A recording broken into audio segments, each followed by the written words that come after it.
নমস্কার। আমরা কার্তিক পুজো কাটিয়ে এসেছি। সকলকে কার্তিক পুজোর শুভেচ্ছা। তো কার্তিকের নাকি পুজো হয় লোকের বাড়িতে ফেলে আসলে, এটাই প্রচলিত রীতি।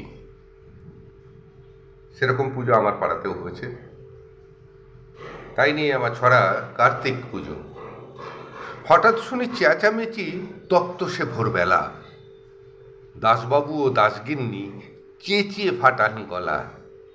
কি হয়েছে দেখতে গেলাম দাসবাবুদের ঘরে। কে কার্তিক ফেলে গেছে হাতে চিরকুট ধরে।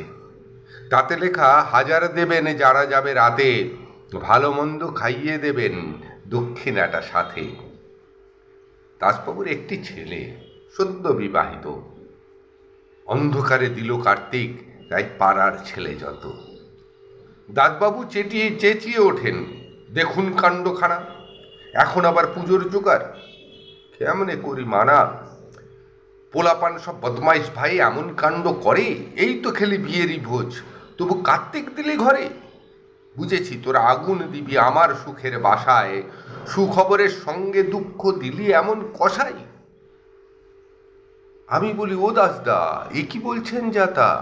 সুখবর নয় বুঝতে পারি, কিন্তু দুঃখের কথা। যা বললেন তিনি আমায় শুনে চক্ষু চরক গাছ।